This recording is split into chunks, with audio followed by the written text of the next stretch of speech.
നമസ്കാരം. മലപ്പുറം സ്റ്റോറീസിലേക്ക് സ്വാഗതം. ദുരിതക്കയത്തിൽ വീണ തിരൂരങ്ങാടി നഗരസഭയെ വീണ്ടെടുക്കാൻ ജനകീയ മുന്നേറ്റം നഗരസഭയിലേക്ക് എന്ന മുദ്രാവാക്യം ഉയർത്തി തിരൂരങ്ങാടി നഗരസഭാ കാര്യാലയത്തിലേക്ക് CPM Tirurangadi local committee march നടത്തി. Tirurangadi area secretary Theyyil Alavi march ഉദ്ഘാടനം ചെയ്തു. ഏരിയ കമ്മിറ്റി അംഗം advocate C. Ibrahimkutty, local committee secretary EP Manoj, local committee അംഗം Kamaru Kakkad, division 5 councillor CM Ali എന്നിവർ സംസാരിച്ചു. മുസ്ലിം ലീഗ് ഭരിക്കുന്ന തിരൂരങ്ങാടി നഗരസഭയ്ക്കെതിരെ രൂക്ഷമായ വിമർശനമാണ് മാർച്ചിൽ ഉയർന്നത്. മാർച്ചിൽ നടന്ന പ്രധാനപ്പെട്ട പ്രസംഗ ഭാഗങ്ങൾ മലപ്പുറം സ്റ്റോറീസിലൂടെ കേൾക്കാം. എല്ലാവർക്കും നന്ദി, നമസ്കാരം.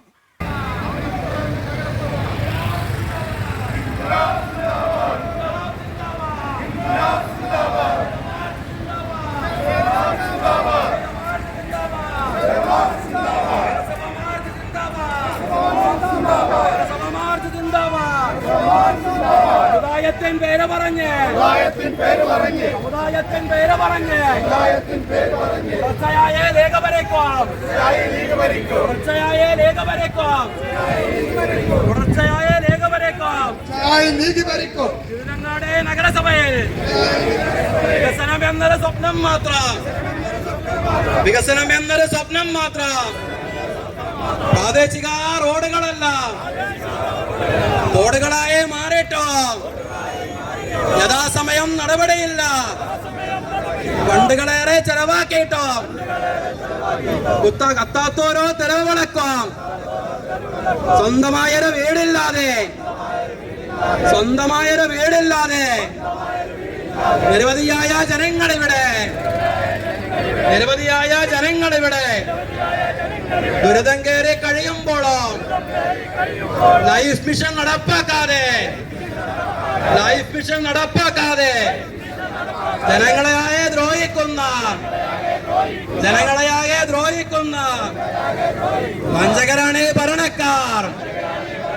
തെരുവുനായ ശല്യം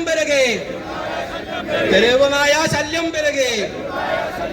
നാട് നീടെ അലയുമ്പോൾ വന്ധീകരണം നടപ്പാക്കാതെ മൗനം തുടരും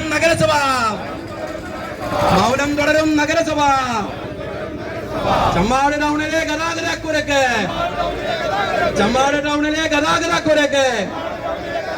നിത്യസംഭവമായിട്ടും ശാശ്വതമായൊരു പരിഹാരം നഗരസഭയ്ക്ക് കഴിയുന്നില്ല.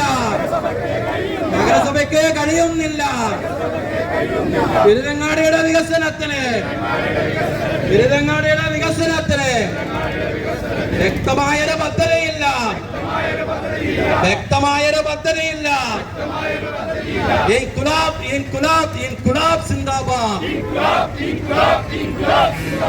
തീർച്ചയായി ലീഗ് ഭരിക്കുന്ന നഗരസഭയിൽ വികസനം എന്നത് ഇന്നും തീണ്ടാപ്പാടകലയാണ്.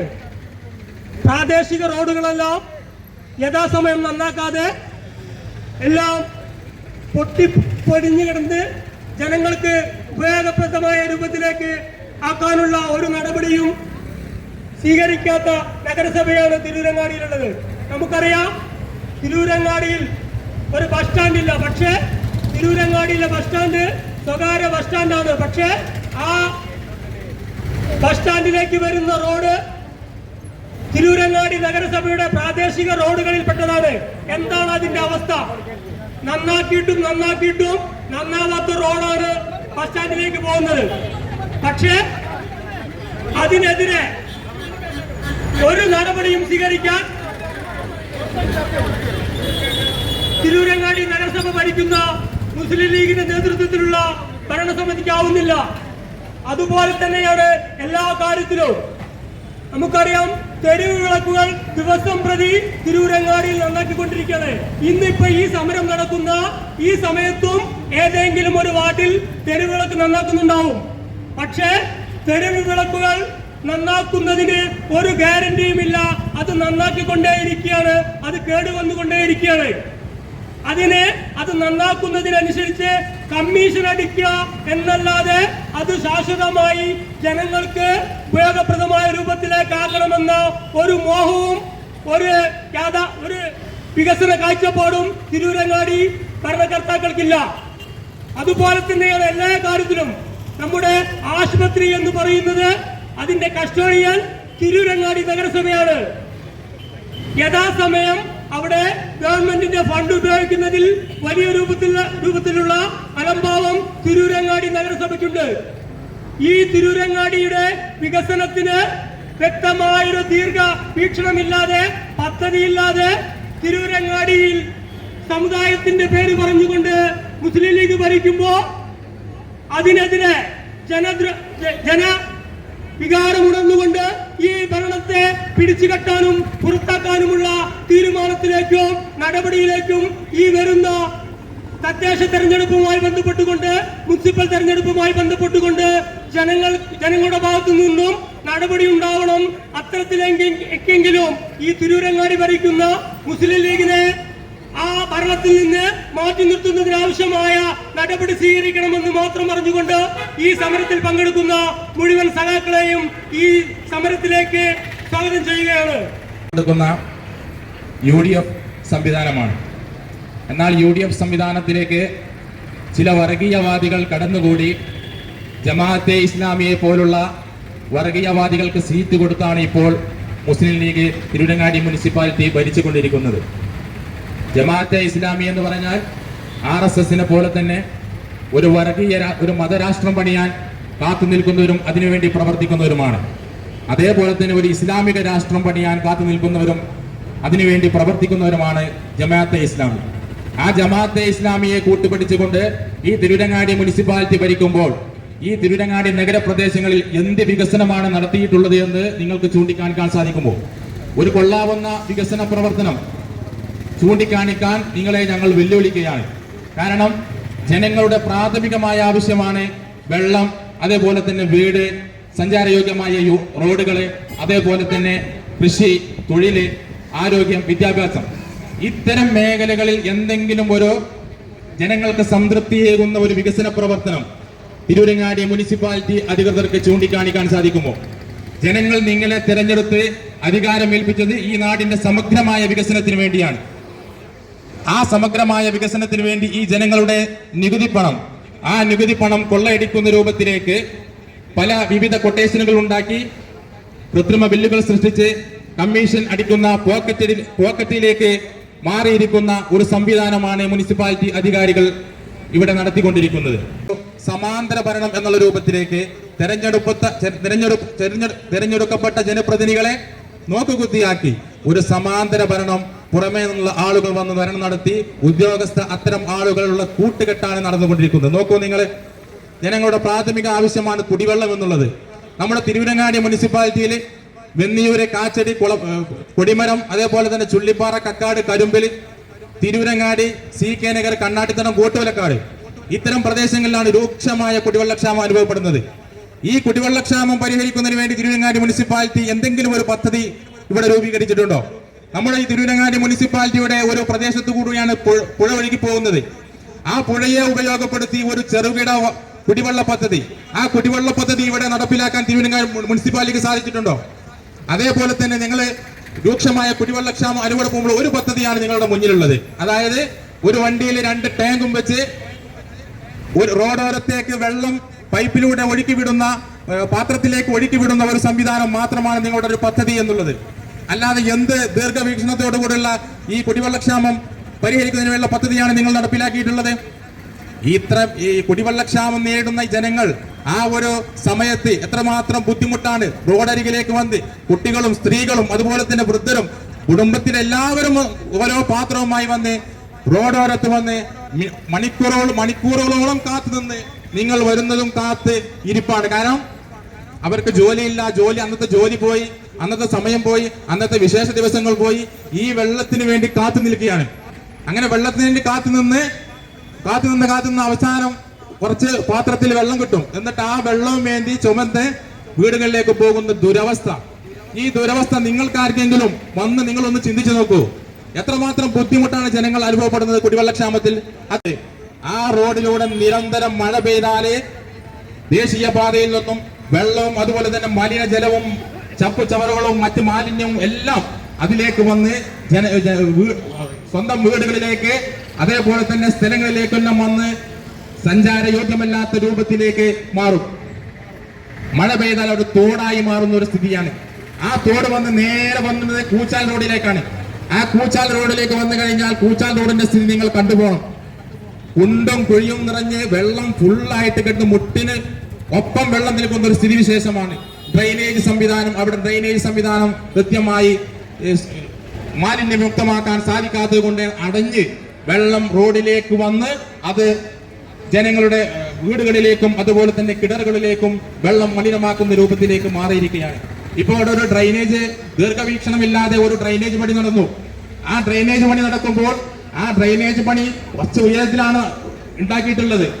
അപ്പോൾ ആ റോഡ് ഇപ്പോൾ സഞ്ചാരയോഗ്യമല്ലാത്ത രീതിയിലേക്ക് മാറിയിരിക്കുകയാണ്. കുറച്ച് താഴ്ന്നൊരു രീതിയിലേക്ക് മാറിയിരിക്കുകയാണ്. അവിടെ മണ്ണിട്ട് നികത്തി ആ റോഡ് നടക്കാനും അതുപോലെ തന്നെ വാഹനങ്ങൾക്ക് യാത്ര ചെയ്യാനും ഉള്ള രൂപത്തിലേക്ക് മാറ്റാനുള്ള ഒരു ദീർഘവീക്ഷണത്തോടു കൂടിയുള്ള ഒരു പദ്ധതി നടപ്പിലാക്കാതെ ആ ഒരു സംരംഭം ഇത് മാത്രമാണ് ഞങ്ങളോട് പറഞ്ഞിട്ടുള്ളത്, ഇത് മാത്രമാണ് ഞങ്ങൾക്ക് ഫണ്ടുള്ളത് എന്നുള്ള രൂപത്തിലേക്ക് പറഞ്ഞത് അവസാനിപ്പിച്ചു പോവുകയാണ്.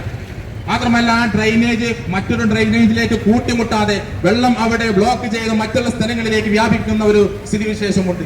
ഇത്രക്കും ദീർഘവീക്ഷണമില്ലാത്ത ഒരു വികസന പ്രവർത്തനമാണ് തിരുവരങ്ങാടി നഗരസഭയും ഇതുപോലെ തന്നെയുള്ള ഇവിടെ ഉദ്യോഗസ്ഥരും നടത്തുന്നത്. നടപ്പിലാക്കുന്ന കാര്യങ്ങൾ, സർക്കാർ എടുക്കുന്ന തീരുമാനങ്ങൾ നടപ്പിലാക്കുന്നതിൽ ഉദ്യോഗസ്ഥർ വലിയ വീഴ്ച വരുത്തുന്നുണ്ട്. എല്ലാ ഉദ്യോഗസ്ഥരെയും ഞങ്ങൾ പറയുന്നില്ല, ചില ഉദ്യോഗസ്ഥർ. ആ ഉദ്യോഗസ്ഥരോട് ഞങ്ങൾ ഒന്നേ പറയാനുള്ളൂ, നിങ്ങൾ ഇരിക്കുന്ന കസേരയിൽ സ്വസ്ഥമായി ഇരിക്കാൻ ഞങ്ങൾ അനുവദിക്കില്ല എന്നുള്ളതാണ് CPM-ന് ഇപ്പോൾ ഈ അവസരത്തിൽ നിങ്ങളോട് പറയാനുള്ളത്. ജനങ്ങളുടെ റൂൾസ് പാലിച്ചുകൊണ്ടാണോ ബിൽഡിങ്ങിന്റെ പെർമിഷൻ കൊടുത്ത് അംഗീകാരം കൊടുത്തത്? എനിക്കറിയാം. അതല്ല, ഇപ്പോഴെങ്കിലും കഴിഞ്ഞ മുനിസിപ്പാലിറ്റി ആയാലും അതിന് മുമ്പുണ്ടായിരുന്ന പഞ്ചായത്തായാലും എല്ലാം തന്നെ നടപ്പാക്കിയത് ക്രമവിരുദ്ധമായിക്കൊണ്ട് ഏതെങ്കിലും സാമ്പത്തിക സോഴ്സുള്ള പ്രമാണി വന്ന് ആവശ്യപ്പെട്ടാൽ ആ പ്രമാണിക്ക് വേണ്ടി കൊടുക്കാൻ തയ്യാറായതിന്റെ ദുരന്ത ഫലമല്ലേ നിജന്മാർ അനുഭവിക്കുന്നത്?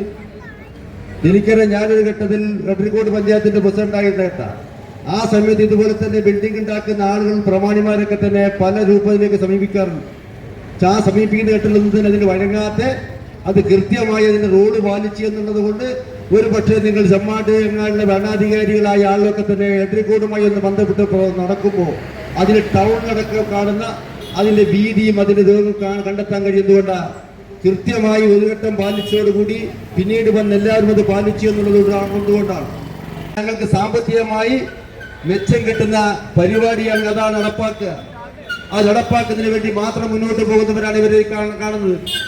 അങ്ങനെ സാമ്പത്തികമായി വരുമാനമുണ്ടാക്കുന്നതിന് വേണ്ടി അഴിമതി നടത്തുന്നതിന് വേണ്ടി എന്ത് ചെയ്യാൻ പറ്റുമെന്ന് മാത്രം ആലോചിക്കുന്നവരാണ്. ഏത് പ്രൊജക്ട് നടപ്പാക്കുമ്പോഴും സ്വന്തം നേട്ടമില്ലെങ്കിൽ അത് നടപ്പാക്കാൻ തയ്യാറാവാതെ മാറിയിരിക്കുന്നവരെ കാണാൻ കഴിയും. ഇപ്പൊ നേരത്തെ പറഞ്ഞല്ലോ, കുടിവെള്ള വിഷയം പറഞ്ഞു. എന്തുകൊണ്ടാണ് കുടിവെള്ള വിഷയം സംബന്ധിച്ച് കേരളത്തിലാകെ തന്നെ കുടിവെള്ള പ്രശ്നം ശാശ്വതമായി പരിഹാരം കണ്ടെത്താൻ വേണ്ടി മുന്നോട്ട് പോകുന്ന ഘട്ടത്തിൽ എന്തുകൊണ്ടാണ് തിരുരങ്ങാടി മുനിസിപ്പാലിറ്റിക്കകത്ത് എല്ലാ വർഷവും വണ്ടിക്കാർക്ക് ലേലം വിളിച്ച് കൊടുത്തുകൊണ്ട് ലിറ്റർ കണക്കിന് വെള്ളമെടുത്ത് അതിന് പണം കൊടുക്കുന്നതിന് വേണ്ടി കോടിക്കണക്കിന് രൂപ ചെലവഴിക്കുന്നതിന് വേണ്ടി എന്തുകൊണ്ട് മുനിസിപ്പാലിറ്റി തയ്യാറാവുന്നു എന്ന് പരിശോധിച്ചാൽ കൃത്യമായി കാണാൻ കഴിയും. അതുകൊണ്ടാ പഴയ കാലത്ത് ഒരു ചെല്ലുന്ന രൂപത്തിൽ നെയ്യപ്പം തിന്നാൽ രണ്ടിന് ഗുണമെന്ന രൂപത്തിൽ ഈ വണ്ടിയിൽ വെള്ളമടച്ച് അടിക്കാൻ വേണ്ടി കൊടുത്തു കഴിഞ്ഞാൽ, സ്വന്തക്കാർക്ക് അത് കൊടുത്തു കഴിഞ്ഞാൽ അതിന്റെ പകുതി പൈസ സ്വന്തം പോക്കറ്റിലേക്ക് ഓരോ വർഷവും എത്തണമെങ്കിൽ ഈ കുടിവെള്ളം ഇങ്ങനെ അടിച്ചു കൊടുക്കൽ മാത്രമാണ് പണിയെന്ന് കാര്യമെന്ന് മനസ്സിലാക്കിയതിന്റെ ഭാഗമായിക്കൊണ്ടാണ് മുസ്ലിം ലീഗ് ഈ കുടിവെള്ളം അടിച്ചു കൊടുക്കുന്നത്. ലീഗ് ഭരണാധികാരി വെള്ളം അടിക്കാൻ കഴിയുന്ന സാധനങ്ങൾ, കട്ടിൽ കൊടുക്കുക, മേശ കൊടുക്കുക, അതുപോലെ തന്നെ ഉൽപ്പന്നങ്ങൾ സാധനങ്ങൾ വാങ്ങിക്കൊടുക്കുന്ന പദ്ധതിയിലേക്കാണ് പ്രൊജക്ട് ഉണ്ടാക്കുക. എന്തുകൊണ്ട് അങ്ങനെ പ്രൊജക്ട് ഉണ്ടാക്കുന്നത് എന്ന് ചോദിച്ചാൽ അതിനകത്ത് സാമ്പത്തികമായി കൊള്ളടിക്കപ്പെടാൻ സാഹചര്യം ഉണ്ടാകുന്നു. ആ പണം എന്നത് ഇത് മുനിസിപ്പാലിറ്റി ഇവിടെ മാത്രമല്ല, അങ്ങനെ മുനിസിപ്പാലിറ്റിക്കകത്തുള്ള പണം അടിച്ച് മാറ്റാൻ കഴിയാതെ വന്നാൽ എന്ത് ചെയ്യും? അപ്പൊ മുസ്ലിം ലീഗുകാരെ തന്നെ വഞ്ചിക്കുന്നിടത്തേക്കാ പോവുക. അതിന്റെ ഭാഗപ്പെട്ടുകൊണ്ട് നമ്മുടെ പ്രദേശമൊക്കെ കാണാൻ കഴിയുന്ന ഷെയർ മാർക്കറ്റിലേക്ക് ഇറങ്ങുകയാണ്. മുസ്ലിം ലീഗിന്റെ മുനിസിപ്പൽ ചെയർമാൻമാരും അതുപോലെ തന്നെ ഇവിടെ ഉള്ളവരെന്ന് മാത്രമല്ല എല്ലായിടത്തുള്ള ചെയർമാൻമാരും മുനിസിപ്പൽ കൗൺസിലർമാരൊക്കെ തന്നെ ഷെയർ മാർക്കറ്റിലേക്ക് പോകുന്നു, കച്ചവടത്തിലേക്ക് പോകുന്നു. അങ്ങനെയല്ലേ നമുക്ക് അറിയാൻ കഴിയുന്നത്. ഒരു പഞ്ചായത്ത് മെമ്പർ അടക്കമുള്ള ആളുകൾ, ജില്ലാ പഞ്ചായത്ത് മെമ്പർ അടക്കമുള്ള ആളുകൾ എന്താ അദ്ദേഹം അടക്കം കോടിക്കണക്കിന് രൂപ മുസ്ലിം ലീഗിൽ നിന്ന് ഷെയർ പിരിച്ചെടുക്കുകയാണ്. പിരിച്ചെടുക്കുന്നതിന് വേണ്ടിയാ ഈ ജില്ലയിലകത്തുള്ള ജില്ലാ പഞ്ചായത്ത് നൽകുന്ന പ്രൊജക്ടുകൾ നിർമ്മാണ പ്രവർത്തനം നടപ്പാക്കുന്നതിന് വേണ്ടി കരാറെടുക്കുന്നതിന് വേണ്ടി ആ കരാറിലെടുക്കുന്ന ലാഭം വിധിച്ചറാമെന്ന് പറഞ്ഞുകൊണ്ട് കോടിക്കണക്കിന് രൂപ അടിച്ചു മാറ്റി സംഭവങ്ങൾ കാണാൻ പോവുകയാണ്. അവിടെ മാത്രമല്ല, എവിടെയുണ്ടോ UDF അല്ലെങ്കിൽ മുസ്ലിം ലീഗും UDF ഒക്കെ തന്നെ ഏതെങ്കിലും പ്രവൃത്തി ഏറ്റെടുക്കുന്ന വ്യക്തി ഞങ്ങൾക്ക് എന്ത് മെച്ചം കിട്ടുമെന്ന് അവർ ചോദിക്കുക. നമുക്കറിയാം, ഈ അടുത്ത നാളുകളൊക്കെ ഭാഗമായി എല്ലാം തകരുകയാണ് എന്ന വേദനിക്കുന്ന ഘട്ടത്തിൽ UDF-കാരായ മുസ്ലിം ലീഗ് ആയാലും കോൺഗ്രസ് ആയാലും അവരുടെ മനസ്സിനകത്ത് ലഡ് പൊട്ടുകയാണ്. പൊട്ടിക്കൊണ്ട് അവര് അതെല്ലാം തന്നെ അവർക്ക് അനുകൂലമാക്കി മാറ്റുന്നതിന് വേണ്ടി എന്ത് ചെയ്യാൻ പറ്റുമെന്ന് പരിശോധിച്ചുകൊണ്ട് നമുക്കറിയാൻ കഴിയുമല്ലോ. നമുക്കറിയാം, വയനാട് ദുരന്തമായി ബന്ധപ്പെട്ട് അടക്കം ഘട്ടത്തിൽ എന്താ ഈ ചെമ്മാടക്കമുള്ള എത്ര പള്ളിയിൽ വെച്ചുകൊണ്ട് പണ്ടി പിരിക്കാൻ തയ്യാറായി ബക്കറ്റ് വെച്ച് പിരിച്ചെടുത്തുകൊണ്ട് പറയും ഇന്ന ആളെ സഹായിക്കുന്നതിന് വേണ്ടി, ഇന്ന ദുരന്തത്തിന് പരിഹാരം കണ്ടെത്താൻ വേണ്ടി എന്ന് പറഞ്ഞ് പണം പിരിക്കാൻ വേണ്ടി വോട്ട് ലീഗും ചോട്ട ലീഗും എല്ലാ കോൺഗ്രസും വോട്ട് കോൺഗ്രസും അതുപോലെ തന്നെ മറ്റേ ചെറിയ കോൺഗ്രസ് എല്ലാം തന്നെ പണം പിരിച്ച് ദുരിതത്തിന്റെ പേര് പറഞ്ഞ് പിരിക്കാൻ തീരുമാനിക്കുന്നു. ആ പിരിച്ച പണം എങ്ങോട്ട് പോയി ചോദിച്ചാൽ അതല്ലാതെ തന്നെ സ്വന്തം പോക്കറ്റിലേക്ക് പോകുന്നു.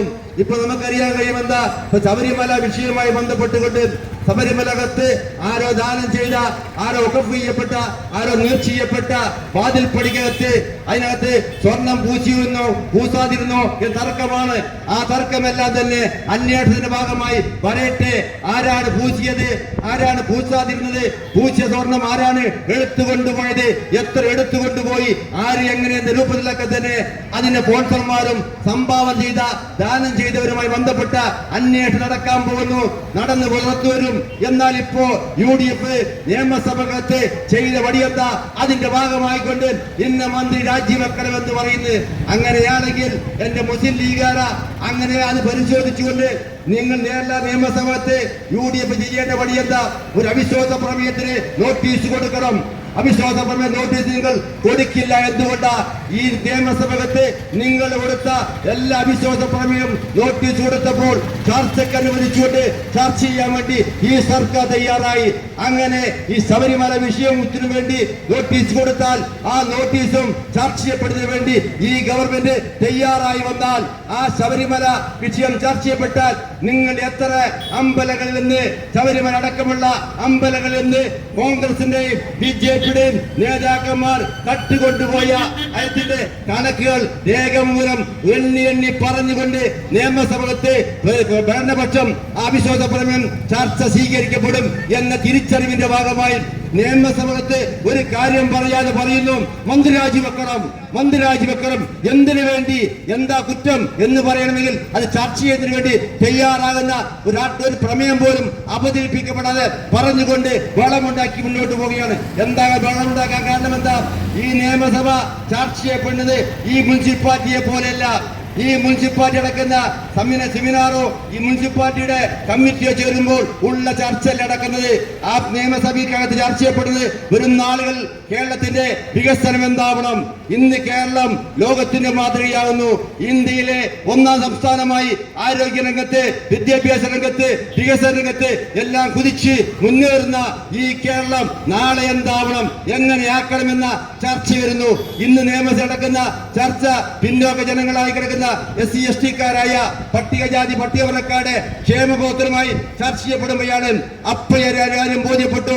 ആ പട്ടികജാതി പട്ടികവർഗക്കാരായ 10,000-കണക്കിന് കുട്ടികളെ വിദേശത്ത് വെച്ച് അടക്കം പഠിപ്പിച്ചുകൊണ്ട് ഉന്നത വിദ്യാഭ്യാസം കൊടുത്തുകൊണ്ട് ഉയർന്ന നിലവാരത്തെ ഉയർത്തിക്കൊണ്ടുവരുന്നതിന് വേണ്ടി വിദേശ രാജ്യങ്ങളടക്കം തന്നെ വിവിധ രൂപത്തിലേക്ക് ജോലി ലഭിക്കപ്പെടുന്നതിന് വേണ്ടി ഈ കഴിഞ്ഞ 9 വർഷക്കാലം കൊണ്ട് പട്ടികജാതി പട്ടികവർഗ വിദ്യാർത്ഥികളെ കുട്ടികളെ അയച്ച് പഠിപ്പിക്കുന്നതിന് വേണ്ടി വളർത്തിയെടുക്കുന്നതിന് വേണ്ടി ഈ സർക്കാരിനെ കൊണ്ട് സാധിച്ചിരിക്കുന്നു എന്നത് നിയമസഭയ്ക്ക് ബോധ്യപ്പെടും, ജനങ്ങൾക്കത് ബോധ്യപ്പെടും എന്ന് കാണുമ്പോൾ ആ ചർച്ച നടക്കരുത് എന്നതിന്റെ ഭാഗമായി വാളം വെച്ചുകൊണ്ടിരിക്കുന്ന ഭരണസ്തംഭനമാണ്. അവിടെ ഒന്നും നടക്കണില്ല, പുതിയ പദ്ധതികൾ കൊണ്ടുവരുന്നില്ല. ഈ സംഗതികളാണ് ഞങ്ങൾ പറഞ്ഞുകൊണ്ടിരിക്കുന്നത്. ഇതിപ്പോ അവരെ ഏറ്റെടുത്തുകയാണ്. കാരണം അവരെ ഏറ്റെടുക്കാൻ കാരണം ഈ ഭരണസമിതി പരാജയമാണെന്ന് തെളിയിച്ചാലാണ് അടുത്ത ഓലേനെ വരുന്ന ഓലേനെ തീരുമാനിച്ചിരിക്കണം. ജനങ്ങൾ തീരുമാനിച്ചതല്ല. തിരുരങ്ങാടിയിലെ ഉത്ബുദ്ധരായ ജനങ്ങളെ തീരുമാനിച്ച് ഭരണത്തിലേറ്റേണ്ട ഭരണസമിതിയെ ഇപ്പോഴേ തന്നെ അവർ തീരുമാനിച്ച് ആര് ഭരിക്കും, ആര് വൈസ് ചെയർമാനാവും, ആര് ചെയർപേഴ്സൺ ആവും, ഇതൊക്കെ അവർ തീരുമാനിച്ച് ഇങ്ങനെ മനക്കോട്ട കെട്ടി ഇരിക്കണം അവർ. അപ്പൊ ഇതൊക്കെ മനസ്സിലാക്കിയിട്ട് ഇപ്പൊ നിലവിലുള്ള ഭരണസമിതി ഒരു സംവിധാനം കൊടുത്തിട്ടുണ്ട്, മിഷൻ 14 എന്ന് പറഞ്ഞു. ഈ മിഷൻ 14 എന്നൊക്കെ പറഞ്ഞാൽ വന്നപ്പോ നമ്മളൊക്കെ വിചാരിച്ച് ഇത് വലിയൊരു എന്തോ ഒരു സംഭവിക്കാനോ എന്തെങ്കിലുമൊക്കെ നടക്കും ഇവിടെ എന്നൊക്കെ വിചാരിച്ചാണ് ഇതിന് വീക്ഷിച്ച് എന്താണ് ഇവര് കൊണ്ടുവരാൻ പറ്റുക എന്നുള്ളത്. അപ്പൊ ഇവർക്ക് എന്തോ ഒരു സുപ്രഭാതത്തില് ഇവരെ തൊള്ളി കിട്ടിയ ഒരു പേരാണ്. അപ്പൊ അതിന് എന്താണ് നമ്മൾ ഇങ്ങനെ മിഷൻ 14 കൊണ്ട് ഉദ്ദേശിക്കുന്നത് എന്താണെന്ന് നമ്മൾ അവരോട് അന്വേഷിച്ചപ്പോ അവർ പറഞ്ഞു ഞങ്ങള് സ്കൂൾ കുട്ടികൾക്ക് SLC-യിൽ +2 എന്നീ പരീക്ഷകളില് ഫുൾ A+ കിട്ടിയ വിദ്യാർത്ഥികളെ ഞങ്ങൾ ആദരിച്ചില്ലേ മിഷൻ 14 1. ഈ ആദരിച്ചത് എപ്പോഴാ? അത് അതിനെക്കാട്ടി വലിയ കോമഡിയാണ്. ഈ മാർച്ച് വരുന്നുണ്ട്, ഇപ്പൊ ഒരാഴ്ച മുമ്പാണ് ആദരിച്ചത്. കഴിഞ്ഞ മാർച്ച് പരീക്ഷ എഴുതിയ വിദ്യാർത്ഥികളൊക്കെ അവരുടെ തുടർ പഠനാർത്ഥം വിവിധ മേഖലകൾ തേടി പോയി കഴിഞ്ഞ് അവർക്ക് കൊടുക്കേണ്ട ഫലകങ്ങൾ ഇപ്പോഴും പെട്ടിക്കണക്കിന് ഇവിടെ ഉള്ളിൽ കിടക്കാണ്. അപ്പൊ അവരെ ആദരിക്കാൻ ഇതിനെ കാത്തുന്നത് വിദ്യാഭ്യാസ സ്റ്റാൻഡിംഗ് കമ്മിറ്റി ചെയർമാൻ ഒരു വർഷമായി ഇവിടെ ഓഫീസിലില്ല, വിദേശ പര്യടനത്തിലാണ്. അദ്ദേഹത്തെ കാത്തുന്നതാണ് ഈ പരീക്ഷ എഴുതി കഠിനാധ്വാനം ചെയ്ത് വിജയിച്ച വിദ്യാർത്ഥികൾക്കൊരു ഫലകം കൊടുക്കാൻ, ഒരു അംഗീകാരം കൊടുക്കാൻ വിദ്യാഭ്യാസ സ്റ്റാൻഡിംഗ് കമ്മിറ്റി ചെയർമാൻ വരാൻ വേണ്ടി 7 മാസം 8 മാസം കാത്തുന്നു. കഴിഞ്ഞ ആഴ്ച കൊടുത്തത് മിഷൻ 14-ന്റെ 1-ാം നമ്പർ. 2-ാം നമ്പർ എന്താ? മെക്സവന്റെ ആൾക്കാരെ ആദരിക്കല്. ഇപ്പൊ കഴിഞ്ഞ ദിവസങ്ങളിൽ ഗ്രൂപ്പുകളിലും ഇതിലൊക്കെ കണ്ടുക്കും, സോഷ്യൽ മീഡിയകളിലൊക്കെ. മെക്സവന്റെ ആൾക്കാരെ ആദരിക്കലും മുനിസിപ്പാലിറ്റിയും തമ്മിൽ എന്ത് ബന്ധമാണുള്ളത്? പാവപ്പെട്ട ആളുകൾക്കും വേണ്ടി ഭരണം നടത്തുന്ന മുനിസിപ്പാലിറ്റിയാണിത്. മെക്സവന്റെ ആളുകളെ ആദരിക്കല് മിഷൻ 14-ന്റെ ഒരു ഭാഗം. വേറൊരു ഭാഗം വലിയൊരു സംഭവമാക്കിയാണ് ഇപ്പൊ കഴിഞ്ഞ ആഴ്ച ഇവിടെ നടന്ന് ഫയലദാലത്ത്. ഈ നാട്ടുകാർക്ക് ഇപ്പൊ ഭ്രാന്തായോ അല്ലെങ്കിൽ ഇവിടെ ഉള്ളവർക്ക് ഭ്രാന്തായോ എന്ന് ചോദിക്കേണ്ടി വരും. ഫയലദാലത്ത് 222 ഫയലുകൾ തീർപ്പാക്കിയത്. ആര് തീർപ്പാക്കി? ഇവിടെയുള്ള ഉദ്യോഗസ്ഥന്മാര്. ഈ തീർപ്പാക്കേണ്ട ഫയലുകൾ ആദ്യം തന്നെ ചെയ്താൽ പോരെ? ഈ ജനങ്ങള് ഒരു ഫയൽ എന്ന് പറഞ്ഞാൽ ഒരു വ്യക്തിയുടെ ജീവിതമാണ്. ഒരു ഫയല് ഒരു വ്യക്തിയുടെ ജീവിതമാണ്, അവന്റെ സ്വപ്നങ്ങളാണ് ആ ഫയലിലുള്ളത്. അത് ആ ഫയൽ ഉദ്യോഗസ്ഥന്റെ മുമ്പിലെത്തുമ്പോ ആ ഉദ്യോഗസ്ഥന്മാർക്ക് സമയബന്ധിതമായ ആ ഫയല് തീർപ്പാക്കി കഴിഞ്ഞാൽ പിന്നെ ഇങ്ങനത്തെ ഒരു അപഹാസ്യ നാടകത്തിന് സമയം കൊടുക്കേണ്ട ആവശ്യമില്ലല്ലോ. ഫയൽ അദാലത്തുകൾ നടക്കാറുണ്ട് നമ്മുടെ നാട്ടില്. ഫയൽ അദാലത്തുകൾ എന്ന് പറഞ്ഞാൽ മന്ത്രിമാർ ഇടപെട്ട് നടത്തും. ഉദ്യോഗസ്ഥന്മാർക്ക് തീർപ്പ് കൽപ്പിക്കാൻ കഴിയാത്ത ഫയലുകള് മന്ത്രിമാർ ഇടപെട്ട് നടത്തും. അല്ലെങ്കിൽ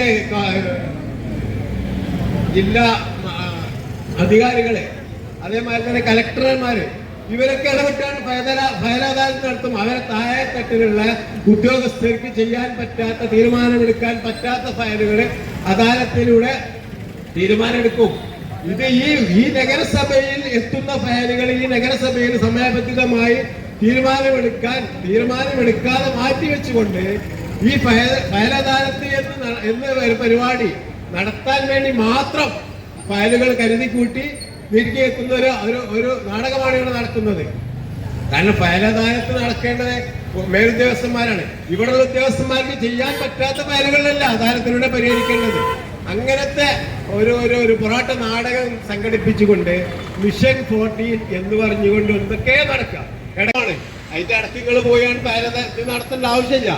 പിന്നെ കാര്യമായിട്ട് നടക്കേണ്ടത് ഒരേ സ്റ്റാൻഡിംഗ് കമ്മിറ്റി ചെയർമാൻ ഒരേ പോസ്റ്റിനും, ആ മറ്റേ സ്റ്റാൻഡിംഗ് കമ്മിറ്റി ചെയർമാൻ ഒരു 10 പോസ്റ്റ് അതിൽ അപ്പുറത്തേക്ക് അതിനെ കൗണ്ടർ ചെയ്യാൻ വേണ്ടി ആ ഒരു സംഗതി ഒരു പഞ്ചോജാ നടക്കുന്നുണ്ട്. പോസ്റ്റ് ഇടുക, സോഷ്യൽ മീഡിയയിൽ ഇങ്ങനെ നിറഞ്ഞു നിൽക്കുക. എന്നാ സംഭവങ്ങൾ നടക്കുന്നുണ്ടോ? ഒന്നും നടക്കണമില്ല. അപ്പൊ ഈ നാടകങ്ങൾ മനസ്സിലാക്കിക്കൊണ്ട് പ്രിയപ്പെട്ട പൊതുജനങ്ങളെ ഇവരുടെ ഈ ഒരു പൊറാട്ട നാടകത്തിന് ഇനിയെങ്കിലും അവസരം കൊടുക്കാതെ ഈ തിരുവനങ്ങാടി നഗരസഭയുടെ നല്ലൊരു നാളേക്ക് വേണ്ടി, നല്ലൊരു പ്രവർത്തനം കാഴ്ചവെക്കുന്നതിന് വേണ്ടി നിങ്ങളെല്ലാവരും മനസ്സറിഞ്ഞ് ഒരു മാറ്റത്തിന് തയ്യാറാവണമെന്ന് ഈ അവസരത്തിൽ എല്ലാവരും ഭരണം നടത്തേണ്ടത് ഇവിടെ വന്നിട്ട് സൊറ പറഞ്ഞിരിക്കാൻ വേണ്ടിയിട്ടുള്ള ഒരു സ്ഥാപനമായിക്കൊണ്ട് ഈ മുനിസിപ്പാലിറ്റിയെ മാറ്റരുത്. ഈ മുനിസിപ്പാലിറ്റിയിൽ യഥാസമയം ഒരു നിയമവ്യവസ്ഥയ്ക്ക് കീഴിൽ നിന്നുകൊണ്ട് പ്രവർത്തിക്കുന്ന ഒരു സ്ഥാപനമാണ് ഈ മുനിസിപ്പാലിറ്റി. ആ മുനിസിപ്പാലിറ്റി കൃത്യമായിക്കൊണ്ട് ആ അധികാര വികേന്ദ്രീകരണം നടക്കുമ്പോൾ ആ അധികാര വികേന്ദ്രീകരണം ആർക്ക് വേണ്ടിയുള്ളതായിരിക്കണം? ഈ അധികാരത്തിന്റെ ഒരു നിലക്കുമുള്ള സൗകര്യങ്ങൾ ലഭ്യമാക്കാതെ മനുഷ്യ സമൂഹത്തിന്റെ താഴെ തട്ടിലുള്ള ആളുകൾക്ക് ഈ അധികാരത്തിന്റെ എല്ലാവിധ നേട്ടങ്ങളും ലഭ്യമാക്കുന്നതിന് വേണ്ടിയിട്ടാണ് ഈ മുനിസിപ്പാലിറ്റിയും പഞ്ചായത്തിലൂടെയൊക്കെ ഈ അധികാര വികേന്ദ്രീകരണം നടത്തിയിട്ടുള്ളത്.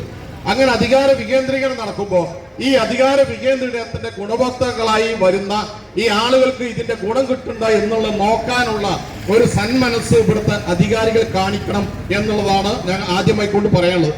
മറ്റൊരു വിഷയം, ഈ മുനിസിപ്പാലിറ്റി ഭരിക്കുന്നത് മുസ്ലിം ലീഗ് മാത്രമല്ല, മുസ്ലിം ലീഗ് ഉണ്ട്, കോൺഗ്രസ് ഉണ്ട്, CMP ഉണ്ട്, ജമാഅത്ത് ഇസ്ലാമി ഉണ്ട്. ജമാഅത്ത് ഇസ്ലാമിയെ സംബന്ധിച്ച് നേരത്തെ പറഞ്ഞ ആളുകൾ സൂചിപ്പിച്ചു കഴിഞ്ഞു. ഈ ജമാഅത്ത് ഇസ്ലാമി എന്തിനു വേണ്ടി നിലകൊള്ളുന്നു എന്നുള്ളത് PD സതീശൻ എത്രത്തോളം മതേതരത്വത്തിന്റെ ചാപ്പ കുത്തിയാലും ഞങ്ങൾ ഇന്നതാണ്, ഞങ്ങൾ മൗദൂദിയാണ്, ഞങ്ങൾ മതരാഷ്ട്രവാദികളാണ് എന്നുള്ളത് കഴിഞ്ഞ ദിവസം മലപ്പുറത്ത് വെച്ച് ഈ മൗദൂദി കുട്ടികൾ അവർ പരസ്യമായി പ്രഖ്യാപിച്ചു കഴിഞ്ഞതാണ്. അതുകൊണ്ട് ജമാഅത്ത് ഇസ്ലാമി എന്താണ് എന്നുള്ളത് കൃത്യമായിക്കൊണ്ട് എല്ലാ ആളുകൾക്കും പറയാം. ആ ജമാഅത്ത് ഇസ്ലാമിയും കൂടിയുള്ള ഒരു ഭരണമാണ് ഇവിടെ നടപ്പിലാവുന്നത്. ഇവിടെ ഇത് ഞങ്ങൾ ഇതൊക്കെ പറയുമ്പോൾ നിങ്ങളുടെ ഭാഗത്തുനിന്ന് വരുന്ന ഒരു കൗണ്ടർ ഉണ്ട്. ആ കൗണ്ടർ എന്താ? ഞാൻ എന്റെ മുമ്പ് സംസാരിച്ച അലിയോട് ചോദിച്ച തമാശക്ക് ചോദിച്ചിട്ടുണ്ട്, അലി എങ്ങനെ ഈ മുനിസിപ്പാലിറ്റിക്ക് ഈ ഗ്രാമസ്വരാജ് കൊടുത്ത ആളാരാണെന്ന് ചോദിച്ചു. ഈ ഗ്രാമസ്വരാജ് എന്ന് പറഞ്ഞ അവാർഡ് നിങ്ങൾക്ക് എങ്ങനെ കിട്ടിയാന്ന് ചോദിച്ചപ്പോഴാണ് ഓൻ അതിന്റെ പിന്നിലുള്ള ചില ഊടുവഴികളെ സംബന്ധിച്ച് ഷോർട്ട് കട്ടുകളെ സംബന്ധിച്ച് പറഞ്ഞത്. എങ്ങനെയാണ് ഈ ഗ്രാമസ്വരാജ്യങ്ങൾ ഒപ്പിച്ചത്?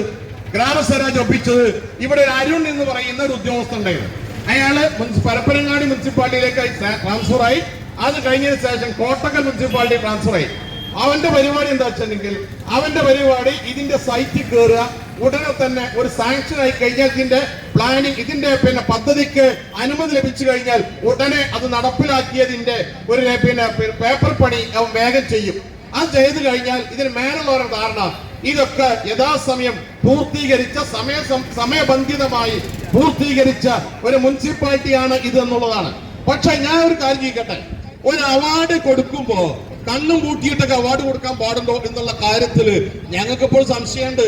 കാരണം എന്താ, ഇവിടെ സാധാരണ രീതിയിൽ നമ്മുടെ സുൽത്താൻ ബത്തേരി, വയനാട് ജില്ലയിലെ സുൽത്താൻ ബത്തേരി അവിടെ മുനിസിപ്പാലിറ്റിക്ക് അവാർഡ് കിട്ടുന്നുണ്ട്. പക്ഷെ നമുക്കറിയാം ആ അവാർഡിന്റെ സ്ഥിതി എന്താ? ആ അവാർഡ് നിങ്ങൾക്ക് അവിടെ പോയാൽ അനുഭവപ്പെടാൻ കഴിയും. എന്നാൽ തിരൂരങ്ങാടി നിങ്ങൾക്ക് ഏതെങ്കിലും കാര്യത്തില് ഈ മുനിസിപ്പാലിറ്റി സക്രിയമായി കൊണ്ട് പ്രവർത്തിക്കുന്ന ഒരു മുനിസിപ്പാലിറ്റിയാണെന്ന് നിങ്ങൾക്ക് പറയാൻ പറ്റുമോ?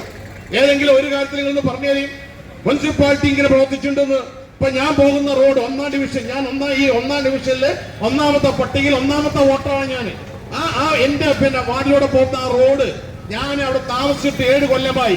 ഇപ്പോഴും ആ റോഡ് ഇപ്പോഴും ഒരു വാഹനത്തിന് പോകാൻ പറ്റാത്ത രൂപത്തിലേക്ക് തകർന്നു കിടക്കുകയാണ്. അത് ആ റോഡ് മാത്രമല്ല, നമ്മുടെ മുനിസിപ്പാലിറ്റിയിലെ മിക്ക റോഡുകളും ഇപ്പൊ ബ്ലോക്ക് റോഡ് മുനിസിപ്പാലിറ്റി അതിർത്തിയിൽ വരുന്ന മുനിസിപ്പാലിറ്റിയുടെ പരിധിയിൽ വരുന്ന റോഡാണ്. ആ റോഡും പൊട്ടിപ്പൊളിഞ്ഞു കിടക്കുകയാണ്. ഇങ്ങനെ ഓരോ പ്രദേശത്തുള്ള റോഡുകളും പൊട്ടിപ്പൊളിഞ്ഞു കിടക്കുമ്പോ ഒരു റോഡ് നന്നാക്കാനുള്ള ഒരു സംവിധാനമെങ്കിലും ഇവിടുത്തെ മുനിസിപ്പൽ അധികാരികൾ നടത്തേണ്ടതല്ലേ? അതുകൾ നടത്തുന്നില്ല. ഇനി എന്താ നിങ്ങൾ ഇവിടെ ഒരു ഭരണം നടത്തുന്നത്? ഏതെങ്കിലും തരത്തിലേക്ക് മറ്റൊരു പദ്ധതിയാണ് ലൈഫ് മിഷൻ എന്ന് പറയുന്നത്. നേരത്തെ എനിക്ക് മുമ്പ് സംസാരിച്ച മിഷനുകളെ സംബന്ധിച്ച് പറഞ്ഞു. 4 മിഷനാണ് സംസ്ഥാന ഗവൺമെന്റിനുള്ളത്. അതൊന്ന് ലൈഫ് മിഷനാണ്, ഒന്ന് ആരോഗ്യ മിഷനാണ്, അതായത് ആർദ്ര മിഷൻ, മറ്റൊന്ന് വികസനവുമായി ബന്ധപ്പെട്ട മിഷനാണ്. അങ്ങനെ 4 മിഷനുണ്ട്. ആ 4 മിഷനുമായി ബന്ധപ്പെട്ട കാര്യങ്ങളെ സംബന്ധിച്ച് നമ്മുടെ സർക്കാർ നിരവധി പ്രവർത്തനങ്ങൾ നടപ്പിലാക്കുന്നുണ്ട്. ആ പ്രവർത്തനങ്ങൾ നമുക്കത് പ്രകടമാണ്. വികസന പ്രവർത്തനം നടപ്പിലാക്കുന്ന പ്രകടമാണ്. 2019 മലയാള മനോരമയിൽ അടക്കം കണ്ടുള്ളത് 2019 വ്യാവസായിക രംഗത്ത് നമ്മുടെ കേരള സംസ്ഥാനം 28ാം സ്ഥാനത്താണ്. ആ 28ാം സ്ഥാനം എന്ന് പറയുമ്പോൾ നമുക്കറിയാം 28 സംസ്ഥാനത്തിൽ ഏറ്റവും അവസാനത്തെ പക്ഷത്താണ് നമ്മുടെ കേരള സംസ്ഥാനം. ഇന്ന് 2022 എത്തിയപ്പോ എന്താ സ്ഥിതി? 2022 തന്നെ നമ്മുടെ കേരള സംസ്ഥാനം വ്യാവസായിക രംഗത്ത് 1ാം സ്ഥാനത്തായി എന്നുള്ളത് മലയാള മനോരമയിലെ ഒരു പേജിൽ വളരെ വലുതാക്കി വെണ്ടക്കച്ചടത്തിൽ നിരത്തിയിട്ടുണ്ട് എന്നുള്ളത് നമ്മൾ കണ്ടുപോകണം. എങ്ങനെ മാറ്റം വന്ന്? ആ മാറ്റം പ്രകടമാണ്. ആ മാറ്റം പ്രകടമായി കാണാൻ കഴിയും. ആർദ്രം രംഗത്ത് നമ്മുടെ എന്താണ് ആരോഗ്യ രംഗത്ത് എന്നുള്ള മാറ്റം എന്താ? ആരോഗ്യ രംഗത്ത് അടുത്ത കാലത്ത് നമ്മുടെ ഇവിടെ മാതൃ ശിശു മരണ നിരക്ക് സംബന്ധിച്ച് പറഞ്ഞു 5.6% അമേരിക്കയിൽ അടക്കം എന്നുള്ളത് ശിശുമരണ നിരക്കുള്ളത്.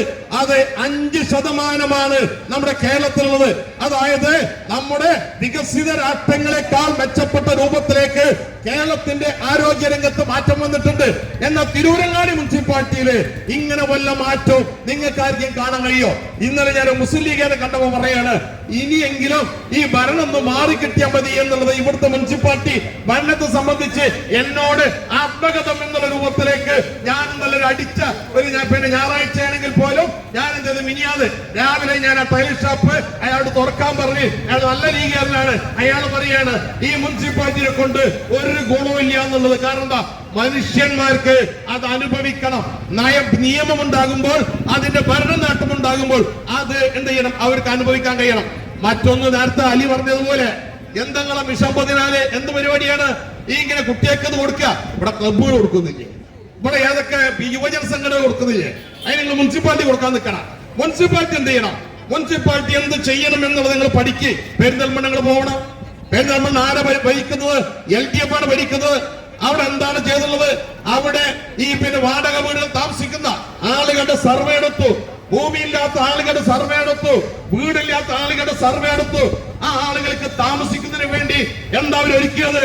അവർ നല്ല ഫ്ലാറ്റ് സമുച്ചയം ഒരുക്കി 400ഓളം വരുന്ന കുടുംബങ്ങളെ ആ ഫ്ലാറ്റ് സമുച്ചയത്തിലേക്ക് മാറ്റി. തിരൂരങ്ങാടിയിൽ അങ്ങനെ വല്ല പദ്ധതി നിങ്ങൾ നടപ്പിലാക്കിയിട്ടുണ്ടോ? PMAY ആണ് ഇവിടെ നടപ്പിലാക്കുന്നത്. പ്രധാനമന്ത്രിയുടെ ഓസ്കാർ യോജന എന്താണ് സ്ഥിതി? ആ സ്ഥിതി 1.25 ലക്ഷത്തോളം വരുന്ന സംഖ്യ എവിടുന്ന് കിട്ടും? കേന്ദ്രത്തിൽ കിട്ടും. ബാക്കിയോ നമ്മുടെ സംസ്ഥാന ഗവൺമെന്റ് തരണം. ഇവിടെ എത്ര 4 ലക്ഷം രൂപ കൊടുക്കുന്ന 50,000 രൂപ നിങ്ങൾ മുനിസിപ്പാലിറ്റി വെക്കണം. ഇങ്ങനെയല്ല പദ്ധതി നടപ്പിലാക്കുന്നത്. ആ പദ്ധതി എന്താണ്? അതിന്റെ ഭാഗമായിക്കൊണ്ട് ഇവിടെ നല്ലൊരു വിഭാഗം ആളുകൾ ഇന്നും വാടക ക്വാർട്ടേഴ്സിൽ താമസിക്കുന്നത്, വാടക വീട്ടിലെ താമസിക്കുന്നത്. അതിനെ പരിഹരിക്കാൻ ഏതെങ്കിലും തരത്തിലേക്ക് നിങ്ങളൊരു കൗൺസിൽ കൂടുമ്പോ ആ കൗൺസിലിന്റെ തീരുമാനപ്രകാരം ഇതാ ജനങ്ങൾ അനുഭവിക്കുന്ന ബുദ്ധിമുട്ടുണ്ട്, നിങ്ങൾ പരിഹരിക്കാൻ തയ്യാറായിട്ടുണ്ടോ? നിങ്ങൾ പറയണം.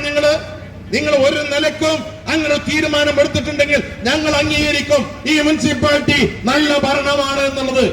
എന്താ നിങ്ങൾ ചെയ്തിട്ടുണ്ടോ? ചെയ്തിട്ടില്ല. എന്നപോലെ തന്നെ ഇവിടുത്തെ സ്ഥിതി, ഇവിടെ കാർഷിക രംഗത്ത് നമുക്കറിയാം ഒരുപാട് നിരവധി പാടങ്ങൾ ഒഴിഞ്ഞു കിടക്കുന്നുണ്ട്. നമ്മുടെ മാർക്കറ്റുകൾ കിട്ടുന്ന പച്ചക്കറി, ആ പച്ചക്കറി അന്യ സംസ്ഥാനങ്ങളിൽ നിന്ന് വിഷമടിച്ചു വന്ന പച്ചക്കറിയാണ്. ആ പച്ചക്കറി സ്വയം പര്യാപ്തത നിങ്ങൾ വിചാരിച്ചാൽ നടക്കൂലേ? കൃഷിഭവനും നിങ്ങളും കൂടി യോജിപ്പിച്ച് ഇവിടുത്തെ ക്ലബുകളെ കൂട്ടിയോജിപ്പിച്ച് ഇവിടുത്തെ യുവതയെ ഒരു കാർഷിക സാംസ്കാരികതയിലേക്ക് കൊണ്ടുവരുന്നത് ഏതെങ്കിലും തരത്തിലേക്ക് ഒരു പദ്ധതി ഈ മുനിസിപ്പാലിറ്റിയുടെ ഭാഗമായിക്കൊണ്ട് നിങ്ങൾ നടപ്പിലാക്കാൻ തയ്യാറായിട്ടുണ്ടോ? തയ്യാറായിട്ടില്ലേ?